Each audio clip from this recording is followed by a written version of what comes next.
What's in your wallet? What's in your purse? What is in your bank account? Are you saving? Are you investing? Or are you living paycheck to paycheck and can't seem to make any money moves beyond that? Good evening and welcome to our monthly special edition of the Daily Drum, another collaboration between 96.3 WHUR, HUR Voices, and WHUT-TV. I'm Harold Fisher. Tonight, we have some money talk for you, eliminating the black-white wealth gap. What's it going to take? We're going to take the issue of financial literacy to a higher level, talking about everything from investing in real estate and the stock market to the cryptocurrency craze. As always, we have a great panel of experts to lead us through this topic. Of course, we will not be taking phone calls, but we invite you to join the conversation online using the hashtag Money Talk. Tonight's discussion will be streamed live on WHUR.com, Facebook, and YouTube. My guests are economist, author, and dean of the College of Ethnic Studies at California State University in Los Angeles, Dr. Julian Malveaux, Dr. Curtis Kidd-Telemaque, director of the HPS Center for Financial Excellence at the Howard University School of Business, and wealth coach LaShawn Holland. Thank you all for joining in this conversation. I want to start with you, Dr. Telemaque, if I may. Define what the black-white wealth gap is and why does it still exist?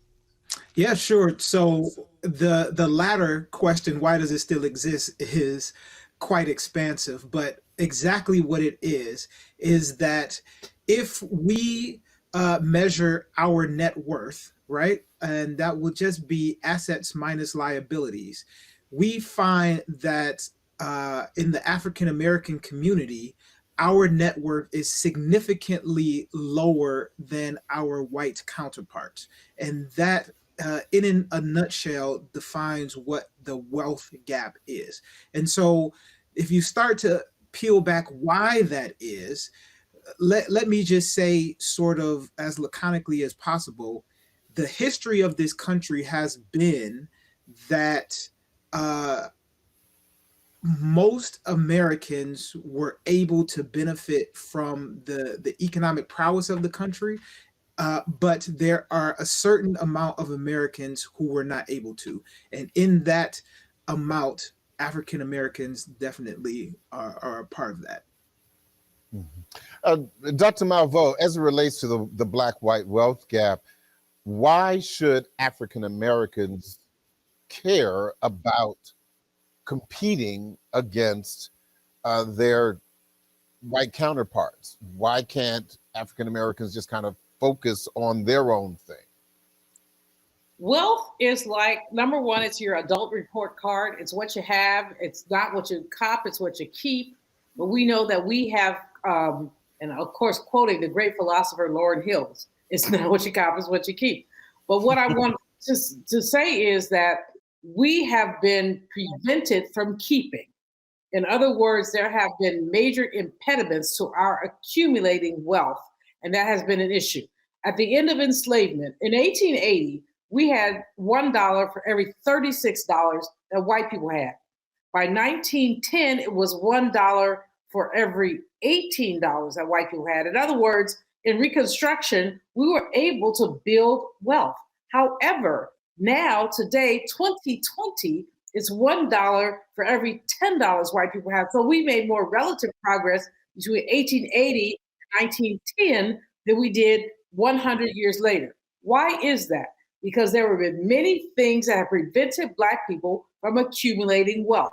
They include laws that excluded us from land granting opportunities. They included laws that redline us out of our communities. In Washington, D.C., we see the gentrification that has sidelined Black people from home ownership and other things. We're not talking about competing with white people. I don't care about white people. What I care about is the ways that Black people have been prevented from accumulation. And the wealth gap conversation is about accumulation and abilities to accumulate. This conversation has become much more potent since George Floyd was murdered. And when we saw this white man with his knee on George Floyd's neck, what hit me as an economist was that white folks have had their knee on our economic neck since we got here. We have been unable to accumulate in ways that we could have. In my own personal family, we have the myth of the moving fence, where NASA gave us some land, and it was land that abutted a bayou, which was very fish rich. And so people would just come to the bayou and fish. One morning we woke up and found that the fence had moved. In other words, that the white folks decided those Negroes don't need to have that bayou. And years later, after two disappearing cousins and other things, the lane that leads down to the bayou is called Hawkins Lane, after my great-great-grandfather. And that was the city's concession to the fact that they stole our land.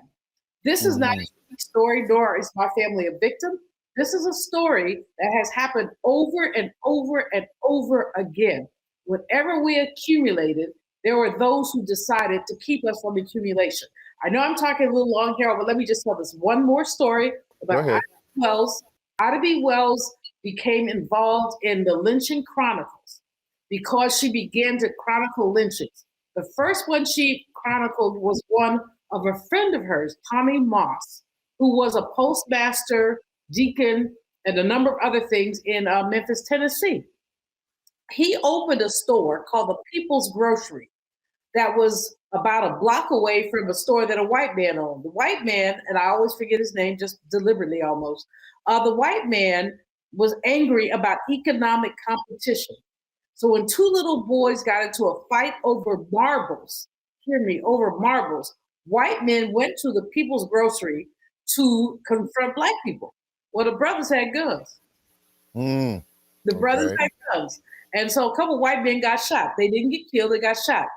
A day later, the sheriff came and those three black men were lynched.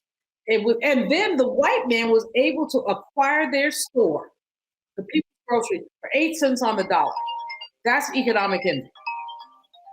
I do want to, LaShawn, talk about where we are right now. Why do you believe that in many cases, African Americans are still living paycheck to paycheck, no matter how big those paychecks get? Education. Simply, one of the things that we find at the Wealthy Leaders Institute, and we've been doing this for over 3 decades, it really is educating about the possibilities in the marketplace. People are lacking the education on really how to make their money work for them and how to put it to use in the market. I mean, we have so many different opportunities now, not only just in real estate, but we're in the quantum age of money where things are shifting. And yet the gap between who's in the market and who's not in the market, and then how we even show up in the market still exists. So it's really one of the things that we really work hard at is closing this educational gap in the market. But are they resistant to investing? Are they resistant to that education? This isn't, we don't have to go to the library anymore. The information is there, is right here. Absolutely. So why are they so resistant to that? It really does take a shifted mindset. Recently, I was in San Antonio, Texas on the panel with one of the housewives, and she asked me, LaShawn, why do you think, Blacks aren't investing? And I said, well, your money has to be in the market instead of being in the mall. And so that really takes you having a mindset shift, one of accumulating assets and not just liabilities. And so it's important that we cultivate a growth mindset, right? Instead of doing the things that we normally have done in the marketplace with our money. But I do see hope with the next generation. We see more people or more African-American millennials investing than we've ever seen before in history. And the same thing goes for Gen Z. And so I'm even seeing a shift in my clients from Gen Xers to millennials. who are investing their money in the marketplace. So they're coming in, by droves in our programs, and they're learning how to put their money to work for them. So yes, it does take a mindset shift, and it's not an easy mindset shift.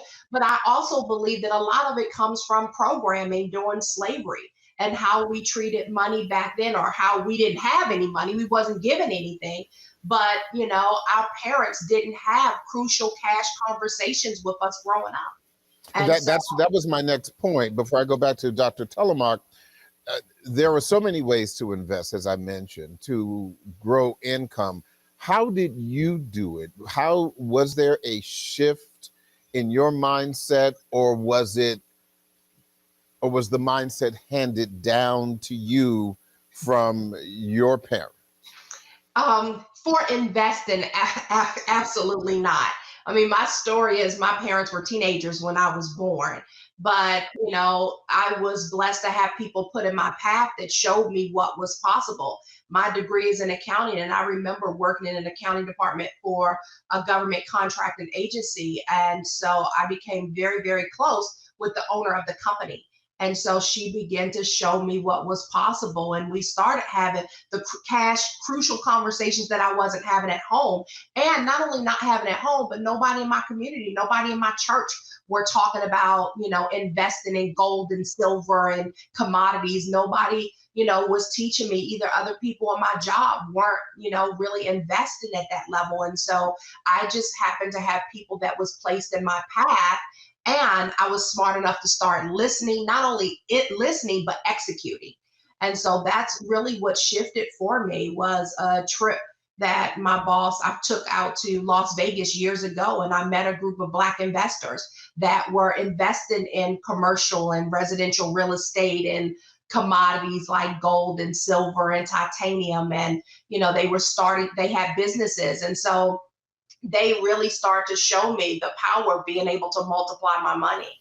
Mm-hmm. Dr. Telemark, what is your feeling about why so many African Americans may be resistant to investing? Certainly, the current stock market situation is not in any way, shape, or form encouraging for that kind of thing. But we are talking about long term. What is the hindrance, do you believe? Yeah, so let us be clear here that in general, I would probably say that an overrepresentative amount of African Americans do not participate in the stock market, right? And so the reason that I want to lay sort of that sort of framework down is that I don't necessarily believe that most African Americans are apprehensive to it. We are currently conducting some studies out of the Center for Financial Excellence at Howard to actually pinpoint and quantify this sentiment. And so in general, just like my co-guest said before, we are seeing that in a different generation, a generation that is a little bit younger than myself, I should probably say a lot younger than myself, are moving toward investing as a sort of a part of their overall economic success argument. So that there's one, and I just want to lay that out there. Next, in general, there are a lot of our white counterparts, even though I know that Dr. Malvo said I don't really care about the white people. So neither do I. But if we're going to make a comparison, there are a lot of our white counterparts who had been introduced to the stock market in particular, just because they have maybe a pension plan or some sort of pension sort or 401k sort of plan from their current employment, of which 2 generations ago we did not have the ability to participate in, right? So that could be a policeman or a fireman or some other blue collar sort of work that automatically sort of has you participate in the stock market, right? And so And then the next thing that Dr. Malvo did mention was the history that we have in this country. And so you don't have to just invest, like LaShawn said, you don't have to just invest in stocks. It can be in some other asset, real estate being one. And the GI Bill was one bill that I can think of quickly off the top of my head that you can see the distinction there between those veterans that came back from World War II, I believe, who were able to participate and buy homes and utilize federal dollars to get homes in the real estate market, and those individuals who were not, particularly African Americans, and at that time Chinese Americans, I believe, as well. And so then you can see a delineation between increasing their assets in one part of the country and not having the ability to increase those assets in the other. Mm-hmm. Dr. Malvo, from a cultural standpoint, do you believe that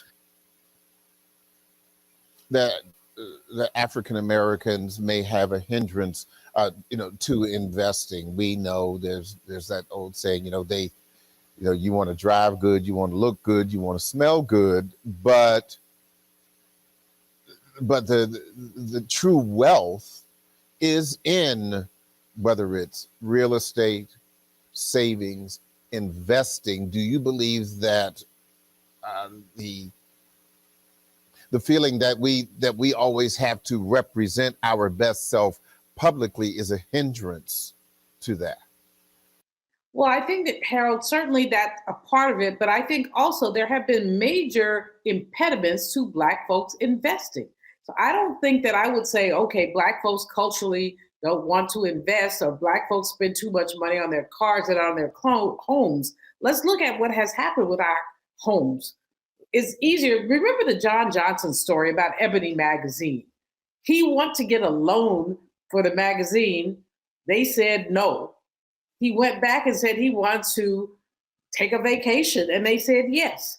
So implicit bias often closed doors for Black people being able to invest in financial instruments. Let's look at banking.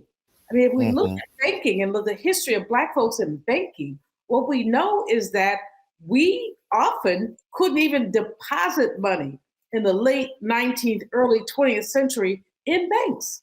We had to do all kinds of other things. Sometimes we had to put it in white people's names who then stole it from us. So I always lift up the story of Magdalena Walker, the first Black woman to own a bank, the Penny Savings Bank in Richmond, Virginia, which became the Consolidated Saving Bank. To date, it's the longest running Black-owned bank. It's no longer Black-owned. It was taken over during the S&L crisis. But we have so many stories of how we were prevented from growing our capital. Now, that was then and this is now. And nothing that happened then should prevent us from investing now. But we do know that there are elders who tell these stories, share these stories, and make people feel like it's not safe. My colleagues on this panel are doing great work in encouraging us to invest and to look differently at our money, which is something we must do. But we must never ignore the history of enslavement and its aftermath and the way that it prevented our accumulation. There were Black men. One more story. And this brother in Mississippi owned 400 acres of what they call arable land. He was all that in a bag of chips. I mean, he's just, when I read about him, I just smile. To make a very long story very short, he sold cottonseed. He was standing in line at a grocery store to sell his cottonseed. The owner offered the white man 95 cents a pound, offered him 85 cents. He said he would rather put his cottonseed in the damn river than to take it away. Now, cursing at a white man was illegal. So they arrested him as he walked out of the store. This brother had so much money that he just reached in his pocket and said, "Here's my bail." It was $15. Of course, this was 1918. Yeah, a lot of money. And he read in his pocket and said, "Here's my bail." They went and lynched him the next day and held his body. But here's what else they did. They ran him off his land. They ran his family off his land. They took his land. The newspaper described him as an insolent Negro who had too much money. That was the same thing as Black Wall Street when they described Black people as too many N-words, and they did not use the word Negro, too many N-words having too much money. So economic envy often frightened Black people. Richard Wright wrote something in 1935. He said, if there's a lynching in Arkansas, I can feel it in Chicago. And so many of us were intimidated against accumulation because we wanted to live. Now, that's not an excuse today. It's not. I was about to say, because that was then, this is now. But what's the problem? But Harold, some of these, just like we talk about intergenerational racial memory, some of this stuff is intergenerational racial memory. I remember once taking my mama to Mississippi. Why did I do that? And I had first class tickets. She'd never flown first class. Some white folks thought our seats were their seats. And of course, I acted like myself, and you know how that is. And my mother started crying on the plane and said, Julianne, let's just go sit and coach. I'm like, oh, hell no. But she was, at that time in her 60s, she was from Mississippi. She was, frankly, she was a race warrior, but she was also afraid of what white people could do. And I don't think that should take to these generations, but I do think that some of the reluctance about investing, the reluctance about the stock market, other kind of reluctance is partially inherited in terms of what has happened to us when we accumulated. And even today, I remember when Bob Johnson tried to buy U.S. Air. Remember that, Harold? You were around. I do. That was a while ago. I do remember. Yeah. And remember how did they respond? They were not going to let this Black man have you. He had the money. He could have bought it, but he was a Black man. So even though time passes, racial memory, historical racial memory sits with us. Now, our young people, and I applaud my colleagues for the work they're doing. I really do, guys. I really do. Applaud you for the work you're doing. But we also have to look at the ways we do financial literacy and financial education and make sure that our young people understand that was then and this is now. But we also have to gird up because we also have to understand that when the tall nail gets beat down.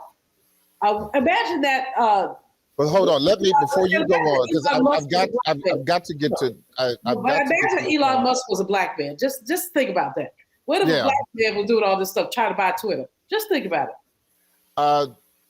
LaShawn, some people are interested in generational wealth, not only the concept, but actually working on doing it, while others are more concerned with wealth right now. Can the two coexist, or do they conflict? I think they absolutely can coexist. You can have it now, and there are instruments in the marketplace where I can make sure that my kids are not starting from ground zero. And that's one of the biggest things when creating generational wealth is making sure and ensuring that our kids are not starting from ground zero, but that they have a different experience in life. And so I think I know it's possible that you can build it now and live it, enjoy it, and also leave it for the next generation. But Harold, here's what's really important, because statistics show us by the third generation, wealth is lost. And so not only is it important for us to be able to leave a legacy for our kids, but it's also important for them to have a hand in building also and understanding how to continue to make the money grow and not just spend it, balling out, going on trips all around the world. Because as hard as it is for us African Americans to make it in the marketplace, the third generation can lose it very easily. And so I think it's very important. I do believe the two can coexist, but I think it's important that we teach our kids also the importance of making, multiplying, and preserving wealth. But why is it, based on the statistic that you just cited, what happens to the third generation? Do they just lose their minds, or what? Yes. And I mean, what happens? absolutely, we're not teaching our kids, my own children. My daughter never knew how much we had until one day she started opening up bank accounts. I had her opening up mail. I didn't mean for her to open up that mail, but she did. I think it's really important that we teach our kids, how to be able to use their own utilities to be able to create wealth in their lives also. And so a lot of times we're just not teaching. I mean, we have some friends unexpectedly who passed away, whose kids are left here and literally don't even know how to pay their rent, and they have access to millions of dollars. And so it becomes important that we teach our kids how to be able to handle the wealth that we're leaving them. So what is that conversation like? With me? What's the conversation like with me? Absolutely. I mean, literally, I had to sit down and start from ground zero. This is a bank account, and this is how it's used. This is how you pay your bills. Like, unfortunately, they didn't take the time to be able to teach their kids how to be able to continue what he started. And I think it's important. All of my kids work with us in the company.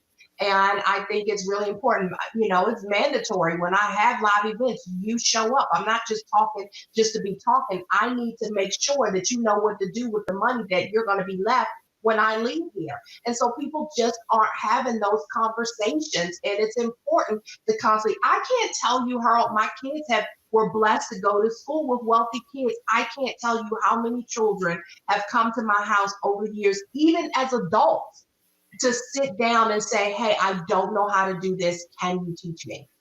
Yeah. Briefly, Dr. Telemark, if I may ask, I only have a few minutes before the break, but I need to get this in with you. What impact do you believe wealth porn, a term that was coined by a colleague of mine, on the Daily Drum, wealth porn, what you see on social media, true or imagined, what impact do you believe that has on African Americans trying to attain wealth? Does it help, or does it put them in a hole when they try to keep up with the Joneses? Yeah, so I would probably say it has a significant impact, just like it would have with, our white counterparts. And would it put us in a hole? I think that anytime you live to keep up with the Joneses, as opposed to make sure that your own family is straight and you are building wealth, you are automatically behind the eight ball. This is probably more of a newer phenomenon with the invention of the smartphone. So now and other apps where you can see instantaneous around the world what some vacation that someone, a Kardashian or whatever, is going on, that you think that you should be going to the Eiffel Tower to rent it out as well. Yeah. Or a Holland, for that matter.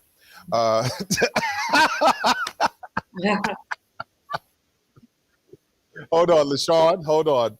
I'll let you respond to my little comment. But first, we're going to take a break in just a few moments. During the next half hour, of course, we're going to dive into the complex strategies of investing. Now, before you do, I'd like for each of you to offer a really quick resource, real quick, no comment, website or what have you. Dr. Malveaux, no story, just a resource, please. No, we have time later. Go ahead. MotleyFool.com. Okay. Dr. Telemark? Sure. Motley Fool is actually pretty good. Let's go with Morningstar.com to make it easy for you to see mutual funds. Okay, wonderful. And LaShawn? I would probably say Yahoo Finance, because I love the variety of options that they actually give you. Okay. We are going to take a quick station break and say goodbye to our 96.3 WHUR audience. But this conversation continues online and on Sirius XM channel 141 HUR Voices, 96.3 HD2, and on 98.3 FM.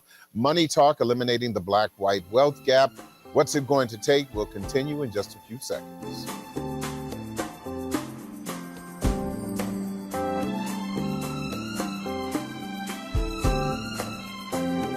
Thank you for staying with us. Money Talk, eliminating the black-white wealth gap. What's it going to take continues now. I'm Harold Fisher.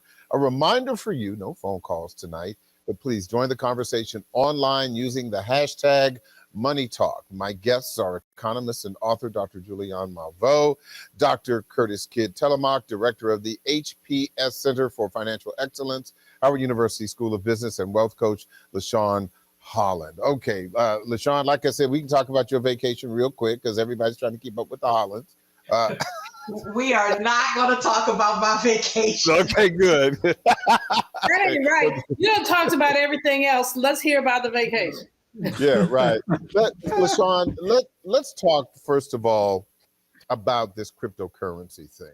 Everybody's talking about it. Not everybody understands it. Can you give me the cryptocurrency 101? Give me an explanation, please. Absolutely. So it's a digital currency that works as a medium of exchange on a distributed ledger technology called the blockchain, which gives transactions a unique, unhackable fingerprint, if you will. And so one of the most defining features about cryptocurrency is that they're generally issued without central bank having any authority over them, and really rendering them immune to governmental interference or manipulation.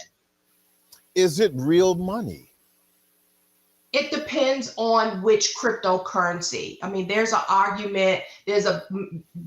big argument right now whether XRP, which is also considered a cryptocurrency, is it the same as Bitcoin? I believe that it is real money because it acts as a medium exchange. We can buy just about anything with cryptocurrency now that you want to be able to get. There are large corporations now that are recognizing cryptocurrency. In the United States alone, there are over 300 companies that are, and large companies that are recognizing cryptocurrency as a medium of exchange. And you have large corporations that are starting to add cryptocurrency to their balance sheet. So if it wasn't real money, companies would not be using it as a medium of exchange and adding it to their balance sheet. Is it a safe place to put your money? And so this is why I ask, because when information about cryptocurrency first started coming out, about a decade ago or so? Yeah, 2009.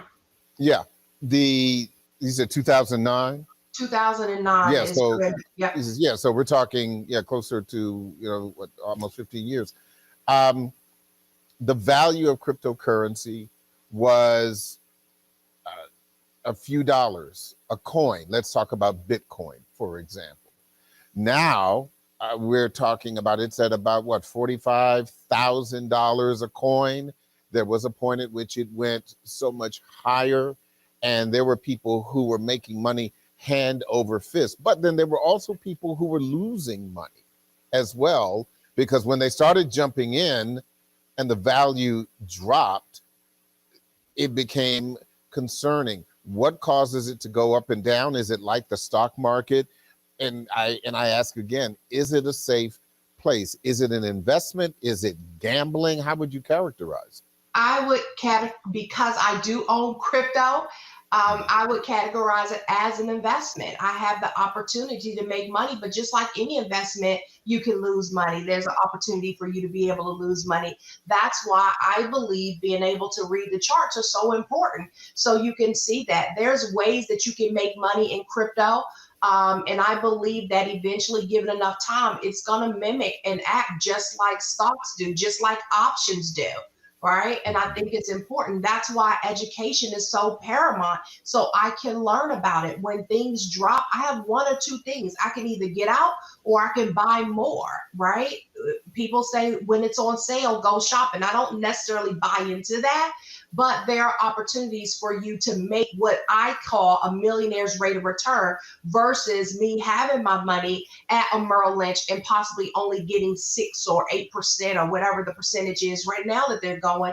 You have an opportunity with crypto to make larger returns in a short period of time. And I think that is what makes it so attractive for millennials and, the younger generation, is because the control, that they have over cryptocurrency, meaning that they can manage their money by themselves without paying Wall Street thousands of dollars in fees every year in these top loaded funds. The fast growth also is important to them too, because you're able to compound your money at higher rates faster.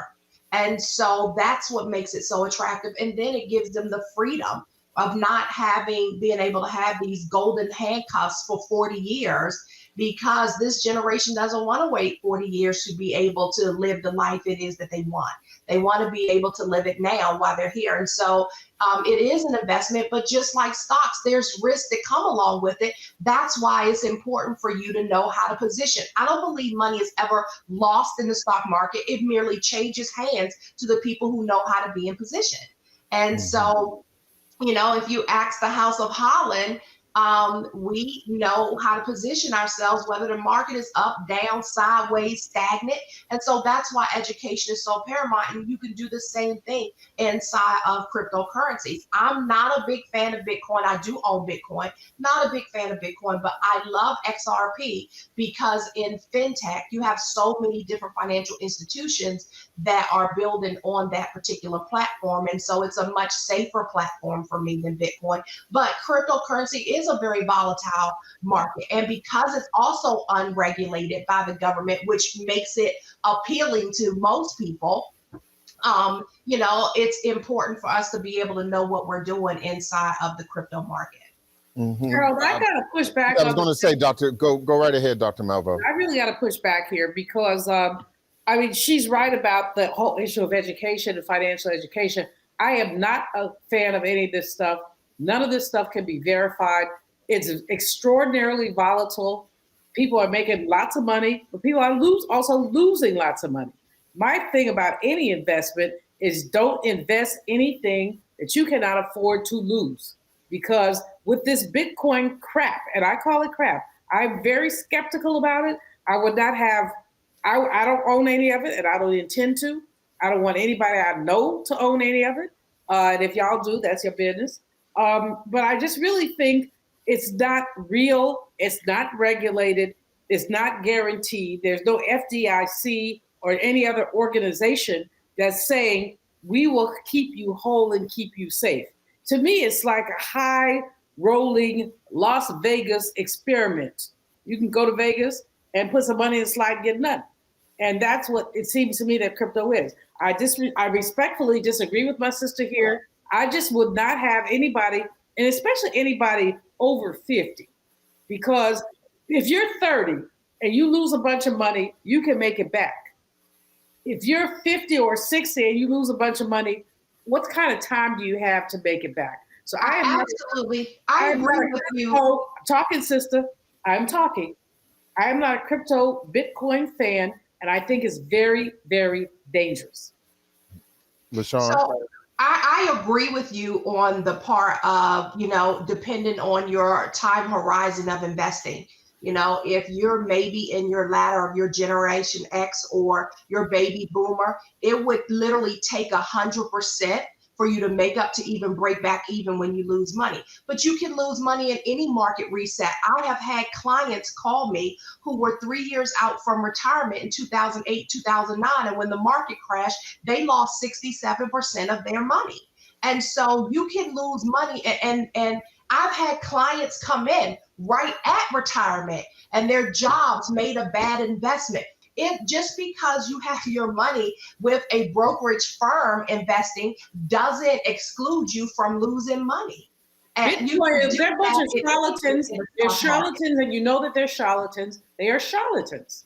And there's no way to basically verify any of this. It's all about, I mean, investing always is all about what people think, even with the stock market. What do you think? How much confidence do you have? But with this Bitcoin stuff, no. Of course, I am 68. I tell it because I don't look it, so I will tell it. So it's not for me. But I do think that people have to be extraordinarily cautious.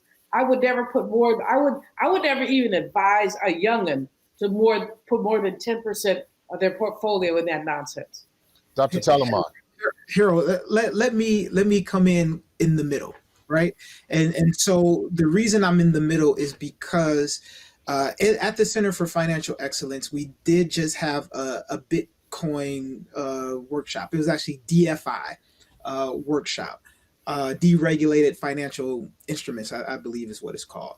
And in general, my background is as an equities trader, so a stock trader as well as options. And I did not buy into any crypto. But if I put my asset manager hat on, then what I have to teach my students is that we are looking for risk adjusted returns. And so I think your original question was, is Bitcoin a safe investment? And based on some of the metrics that we use to determine risk, i.e. the Sharpe ratio, it would probably not be considered safe, but a lot of investments that are considered safe also don't return you, a significant return over a shorter period of time.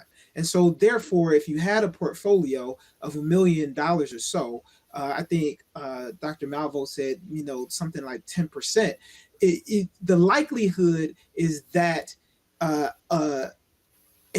cognizant asset manager would, depending on what it is that you needed to do with your money and the time horizon, would put a portion of that $1 million inside of an investment that is poised to make 20%. But with that 20%, you also have to be ready to lose that 20%, as versus, I don't know, a US stock bond or something of the sort, where the likelihood is that you will reap the return on investment that you thought. It would just be way lower. Dr. Telemark, I do want to move forward and talk about some other investment vehicles. Where should we put our money? Let's talk about stocks.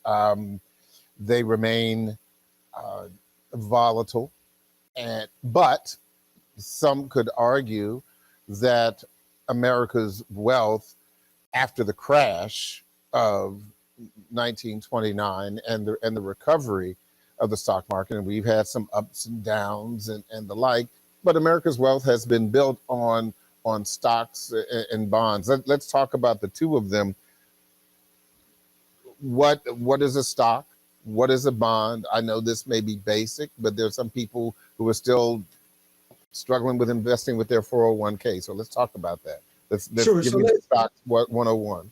So let's go with stock 101 first, right? So a stock is pretty much partial ownership into a publicly traded company, right? And so let's sort of peel away some of these things, that the terminology that I'm using here. Publicly traded company means that in general, a particular company has filed its paperwork, its accounting paperwork, and therefore its transparency into the company with the SEC and other regulatory bodies of the United States, if we're talking about publicly traded here in the United States. And you are offered, if you invest in this particular company, you are offered a portion of the dividends that this particular company makes, a portion of the profits. And sometimes, or you are offered a particular piece of ownership, depending on how many shares of that particular company you buy, and its growth and ascension, right? So in general, that's what a stock is.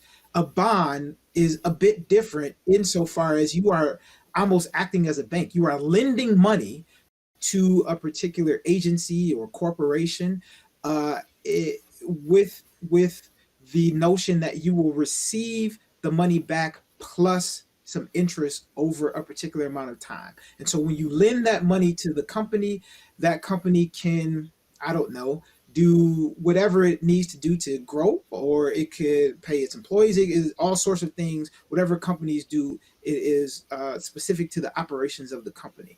Now, let me stop you there, because for those who may not have an idea of a good example, here in the state of Maryland, and for those who have been kind of paying attention to the news, and we hope that you always do, The state of Maryland, just a week ago at the close of the legislative session, approved a $400 million bond. The Maryland Stadium Authority is issuing these bonds for improvement of the area around FedEx Field where the Washington Commanders play. So they are now making these bonds available. So if I wanted to buy these bonds, what would happen to my money as a result of that? Yeah, so this what you're discussing is a municipal bond, and typically muni bonds are used for tax shelters of people like you, Harold, who wear nice suits and are financial literate, right? And so what your broker would probably do is say, hey, look, Harold, you're making too much money. Let's shelter some of your Maryland taxes inside a muni bond, and let's loan the state of Maryland $40,000 or so, right?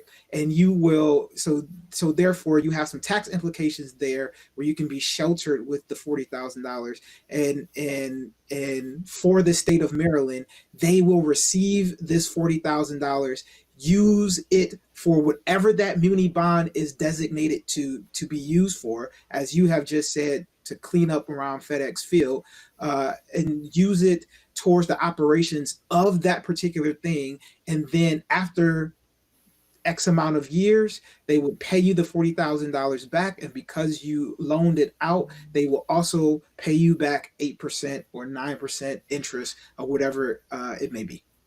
Real quick, because I've got a couple of other issues that I want everyone to get to. Annuities. You hear a lot about annuities as well. What is an annuity? Yeah, and so I actually like annuities. Insurance products are not necessarily my thing. As I told you, I cut my teeth in equities. But from what I know of annuity products, it is basically you are putting your money somewhere so that after a certain amount of time, you will have fixed payments of that money for the duration of X. And so a lot of times annuities are probably more closely aligned with those who would maybe coming towards the retirement stage of their life, where they have put money towards a product. In this case, it'd be an annuity product or insurance product. And at a certain time, call it 65, right? Then at 65 on to 85 or 95, you receive a fixed payment, right? Based on the amount of your annuity. Mm-hmm. LaShawn, I want to go to your wheelhouse real quick. Real estate, land and the like. Oprah Winfrey said, buy land because they don't make any more of that. Your thoughts about investing in real estate and land, for example? Yeah. Real estate was one of the ways, or actually the largest, that gave us our start. So I am a really, really big fan of real estate. Like any asset class, though, there are cycles and bubbles, and knowing when to get out and when to get in is very, very important. And a lot of times, because people don't understand the cycles of asset classes or investing, they may get in at the wrong time. I am always going to be a real estate fan because I believe that consistent cash flow is better than capital gains any day of the week. And so I think it's very important, like anything else, that you educate yourself on understanding the cycles, not just in real estate, but in any asset class. Mm-hmm. Now, what about the tax? No, go ahead. Go ahead, Dr. Tullivan. So I've been relatively quiet, and most of my students know I'm not that quiet. But I just wanted to touch on one small thing, which was actually a broader issue that our guests talked about, which is the diminishing wealth over time, over generations. So with respect to real estate, this is just one component. With respect to real estate, it has been noted, I don't have the quantifying figures here, that African Americans pay more with respect to their mortgages than our white counterparts. And so therefore, So let's say LaShawn purchases a home and has a mortgage of 5%. The likelihood is that her white counterpart has a mortgage of 3%, probably a 200 basis point gap, right? Then she maybe leaves her home to her first offspring, right? And they do a refi, and the refi is now at 6%. Let's just say that interest rates go up. The likelihood is that her white counterpart now has a refi of 4%, still a 2% wealth gap. And she is paying more for her mortgage. And therefore, now you can see how the cost of the property that she has is actually increasing because her mortgage is increasing. So at this particular case, I just wanted to lay it out that sometimes what Dr. Malveaux had described as, I think it was something envy, economic envy.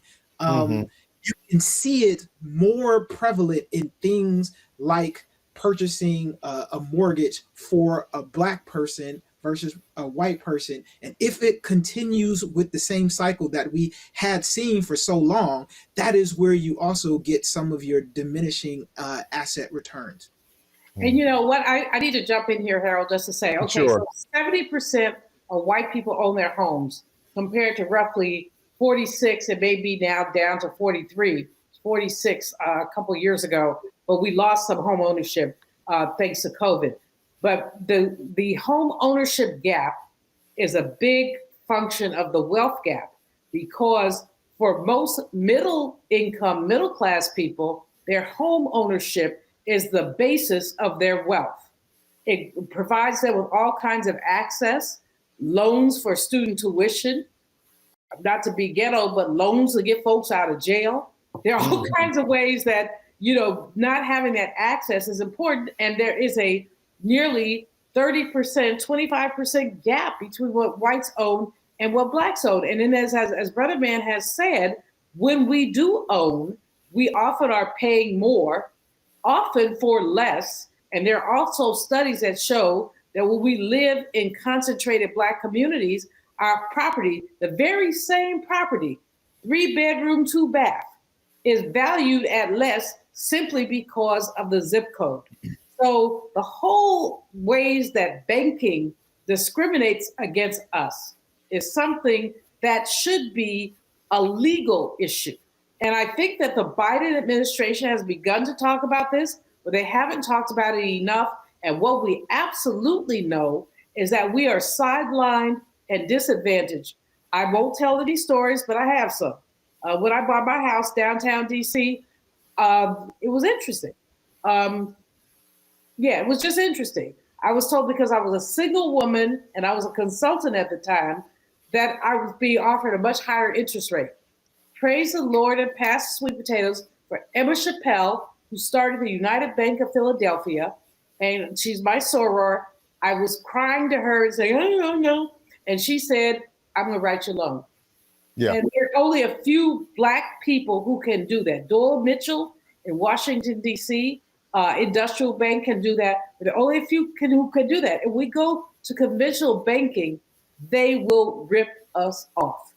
Yeah. I only have a few minutes left, and a very few minutes, but as we move to the end of this program, I want to get some final thoughts from you about the Black-white wealth gap and the like. LaShawn, I'll start with you. Some final thoughts.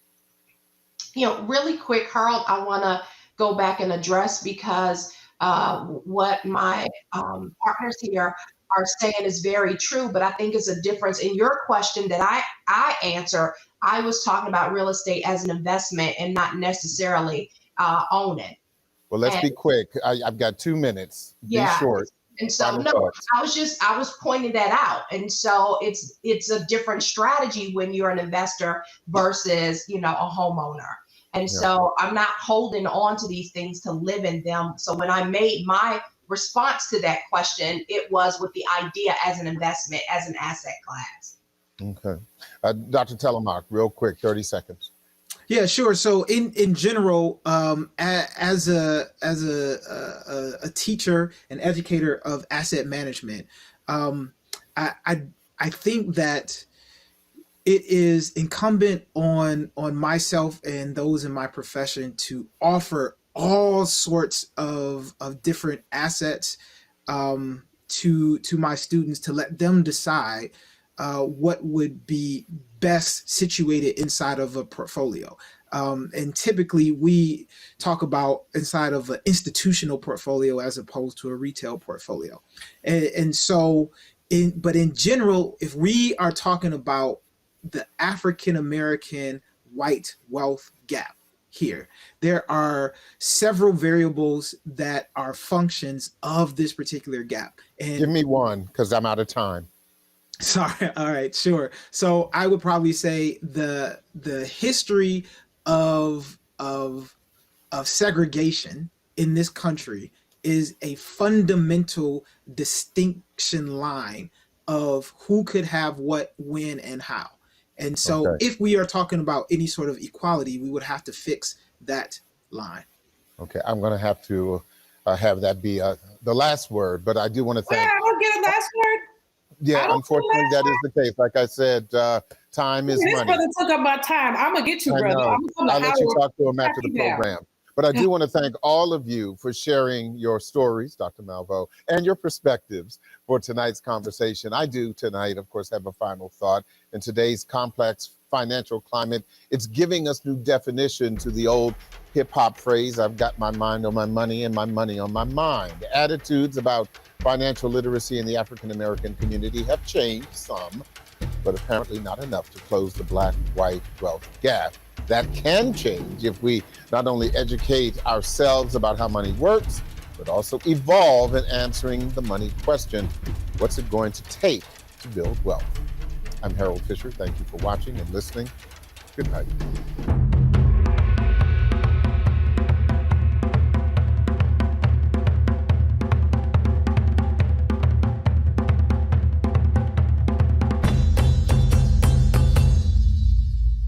This program was produced by WHUT and made possible by contributions from viewers like you. For more information on this program or any other program, please visit our website at WHUT.org. Thank you.